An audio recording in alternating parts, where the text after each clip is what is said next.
Steve and Jill here.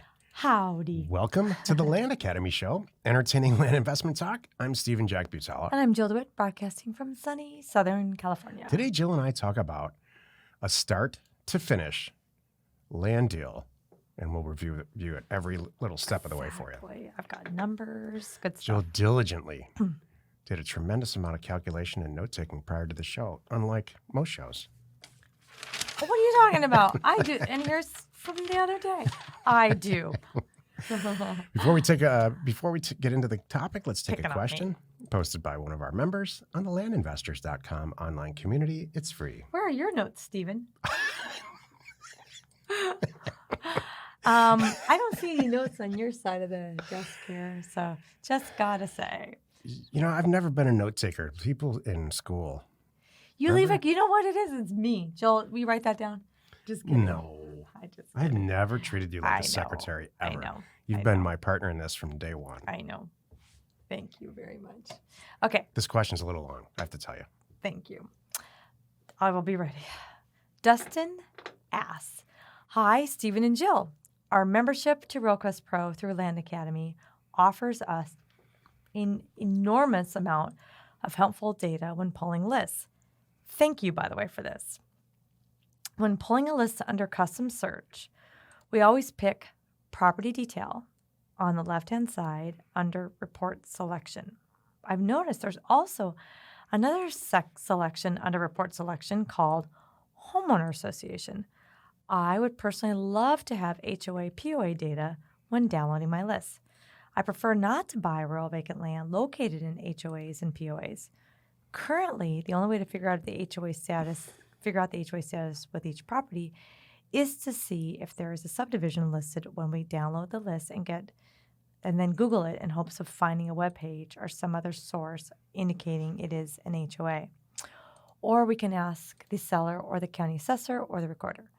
But all of this takes a lot of time and phone calls. If RealQuest Pro has this data, then is it possible for them to include it with our membership? This way, we can easily scrub it out. Or do you have a quick and easy way to find HOA, POA info on the properties outside of this route? Thank you. This is an incredibly brilliant question. I've said this 1,000 times on the show before. I'll say it again. I can tell this person, who's a relatively new member, is going to kill it just by the depth and how this question is written. Right. Here's the deal. RealQuest Pro is an aggregator of assessor data. Right. They take the assessor database, the tax roll, Right. and they add some stuff to it once in a while. Sometimes they don't. And they put it into their package, their format, and then we pay a subscription and get to use it. We're a licensed provider, and subsequently so do you. A lot cheaper, I might add, if you just walked in there and got it yourself. Exactly. The assessor couldn't give a hoot about HOA and POA data. It's true. So it's not included, and It's that's like the an real reason add-on. why. That said, we're also licensed providers of DataTree. DataTree takes that concept of aggregating data and takes it to the next level. They include an assessor data. They include mortgage data. They include Fannie Mae, Freddie Mac data, and a bunch of other stuff. And we will be releasing that shortly as a licensed provider with House Academy. Right. It's part of the whole gig. So unfortunately, to directly answer your question, I don't see the HOA, POA data being released in the RealQuest Pro product anytime soon, although I bet it will be at some point when RealQuest / CoreLogic gets on board with multiple sources of data in their product. And right puts now, it all together. Yeah. I'm not sure how much I trust it to. Honestly, when it gets to that situation, I'm still going to do old school and double check it anyway, so I don't think it's any extra work. And I'd hate to have you miss on some good deals. That's the real deal. You know, what if it's not 100% merged correctly and lined up right? I don't know. I'm not a huge fan of that. I think don't change a thing, and just know when you do what you're doing, when you do your due diligence, that's one of the things that you should check. Even if it says there is not one, I would still check it. If it sounds like it's, Green Acres, parcel number 25, I'm going to still check and make sure that there is an HOA or there's not an HOA. If I read between the lines of this question, what you're asking is, can I make my mailer yield more efficient? Right. Can I send out less mailers and Right. generate more offers Right. and scrub this stuff out so I don't have to deal with it? Right. And so this is the read between the lines Right. topic in a lot of questions about Yeah. data. And I'm here to tell you, please keep this in mind. It's crazy efficient the way we have this set up. For every 300 or 350 offers you send out, you're going to buy a piece of property. When you do the math on that, it's staggering. Right. It's absolutely staggering. There's no more efficient way to buy ridiculously undervalued, sometimes Right. unwanted property than sending out mail like this Right. for any product type. I don't care if it's parking garages. It's Right. still going to be incredibly efficient. So I understand and respect your question, and I'm glad you asked it, and I chose it for a reason because it's really Yeah. brilliant. But obsessing on mailer efficiency, it's just get it in the mail and do it. Exactly. Thank you. Today's topic, Jill reviews a start-to-finish land deal that she's just recently done, like days ago. This is Yep. the meat of the show. That'd be fun. Just kind of pull one out that I'm just closing on right now this week because it's really interesting, and we can talk about the numbers and what goes into it. So, offer goes out. This is for 23 acres in Fremont County, Colorado. The offer price is agreed on, $69,3120. So the offer went out among thousands and thousands of offers. Right. This one happened to get signed and sent back. Right. Thank you. I'm trying to MC this. Is I it- like am that. Am I That's breaking all your good. concentration? No, good. Okay. So then what are the next steps? So this one happened to come to me through deal funding. So what happened from this point was the person who sent the mail out, one of our members, we call him the manager in these transactions, he got the deal in. He did his own due diligence. It passed all his tests, and knew he wanted to buy it. The price was good, had a good estimated sale price, which he estimated would be about $36,500, which, by the way, would mean it would sell fast, still under everything else out there. As you can see, it's $7,000 and selling for $36,000, quickly doubling your money, and then getting out quick, fast. So then he made a decision to say, you know what, for whatever reason, didn't have the cash, didn't want to tie up that cash, decided to submit it to us, via Land Academy deal funding. Here comes a deal, and this was early in February, so came to me. So what do? I do my own due diligence. We do. Now it's kind of me. We've transitioned. I do my own due diligence. I pull up the property. I'm looking at the location. I'm looking for access. I'm looking for utilities. Just as if it was our own. Exactly. I'm looking to see, are there buildings in the area? Is somebody already doing some stuff out there? I'm looking at all the things. The only thing that tripped my radar, which I went back to the manager, was I said, you know what? Have you checked the FEMA? I think you were involved in this one back when we started this too, and then you transitioned I remember to me. this deal very, very specifically. It was have you checked the FEMA floodplain maps? That was our only question. It's in a valley. Right. So the manager checked it, said, you know what? It checks out. I looked at the comps too, and we said, done. FEMA has a fantastic website. It's unbelievable, actually. It's 100% free. It's FEMA.gov. I mean, if the entire country, it seems like every square inch of this country is mapped on out. there and easy to find out within seconds if your property's in a flood zone. Exactly. So it all checked out. So I wrote, done. We're doing it. Let's fund it. Open escrow. So in this situation, the manager opened escrow with a title agent local to the property. You always want to do local to the property, not local to you. Someone who knows the area, right? That's important.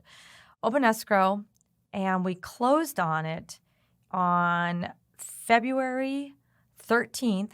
And I'll tell you, there were some back taxes in there that we said, fine. We saw enough, room in the deal that we would pay the back taxes. So the all-in with fees closed on February 13th for $9,387. That was the total price. So that's escrow fees. Pay a little extra to keep title open, by the way.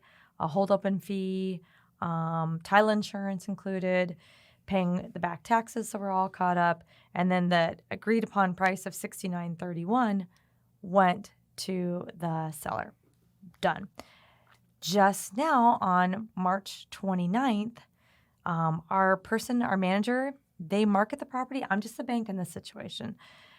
we talk a little bit about if they have any questions about, any tips on it, but usually they know what they're doing. And I just tell them, do your normal thing, get it out there, all the normal places that you do it. We agreed on the sales price because we want to make sure that we're getting what we want out of it. And they just, ran with it. So on March 29th, they reopened escrow. We kind of had it held open, so it's going to be a fast close now at $36,500 as our sale price. As you can see, what was that, 6 weeks, barely? And then when you do the math, we are both going to split. They're going to get paid out. The manager who put no money down to open and, all the closings taken care of. So they're going to walk away at the end of the 6 weeks with $13,500. I'm going to get $13,500 plus my initial investment, that, $93.87 right back in my bank account. And here's what that translates to from an ROI standpoint. So we put in 10 grand and we're going to get 13 back in 6 weeks, which is great for us. Right. We doubled our money in 6 weeks. Right. The ROI scenario for the manager, they put in 0. Yeah. They just sent the mail out. Right. So, and we're partners in it. Exactly. We're 50-50 profit partners. So it's not like we're regulated as a lender. Right. So everybody wins here. Exactly. Everyone. It is. Is there some trust? Yeah. And there's a lot of benefits to having partners the same way Jill and I are partners. It's true. We're not going to do a deal unless we think it's great. Exactly. We're not going to do a deal with you unless we think you're great. Exactly. Or, you got a good track record or a good attitude at least. So, right. There's a lot of reasons why this is such a good situation for both of us, both parties involved. Exactly. Jill had I went right before the show, we sat down and looked at our whole list of deals that we've got going on, like this hundreds and hundreds of thousands of dollars. And she had to pick one, and we were arguing about which one to pick. Not arguing, debating, because I'm like, oh, look at this one. And the dollars are bigger. She's like, yeah, but this is more simple. This. So. Exactly. Just gives you an idea what goes on. And I'm doing several of these a week, by the way. And I'm spending, I don't know, a half hour a week on these. That's it. It's really the only time I spend on it is the due diligence part. And that's minutes, not hours, because they've already done their homework too. I'm just kind of another pair of eyes on it. Yeah. Gosh, just making sure we're not missing anything. We're in agreement on what we think it's worth. Done. And then escrow is handling the rest. And I just have to show up. I don't have to show up to sign on the sell side, technically, at the end. And that's it. It's fantastic. So if it were our own deal, and we do a lot of deals like this on our own, the only difference is on the sell side, there's a lot of marketing. We have a marketing machine. You just post it on every single site and handle the inbound calls. Or more cases than not, now we hire a real estate agent that we trust, or a fixed price listing, let's say, and that gets it out there in the MLS. That usually sells Broker it within direct, weeks, MLS or Congress. Yep. But essentially, it's the same thing. Exactly. It's a win-win. It really is. So I want to give some real numbers, because sometimes we talk, we all just skip along the top. Buy for 10, sell for 20. I want some real numbers, and I want some real dates. Yeah. So I hope that really helps you, gives you a really good, detailed example of what we're doing. It was a perfect scenario. Thank you. Perfect synopsis, Jill. Thank you. And I'm proud of you. Thank you. You guys really have this licked. I don't even know what goes on. We have it down. There. It's really cool. Yeah. Well, you've done it again. You spent another 15 minutes or so listening to the Land Academy show. Join us next time for Finance Friday with me, Stephen, Jill, and Justin. And we answer your questions posted on our online community, landinvestors.com. It is free. You are not alone in your real estate ambition.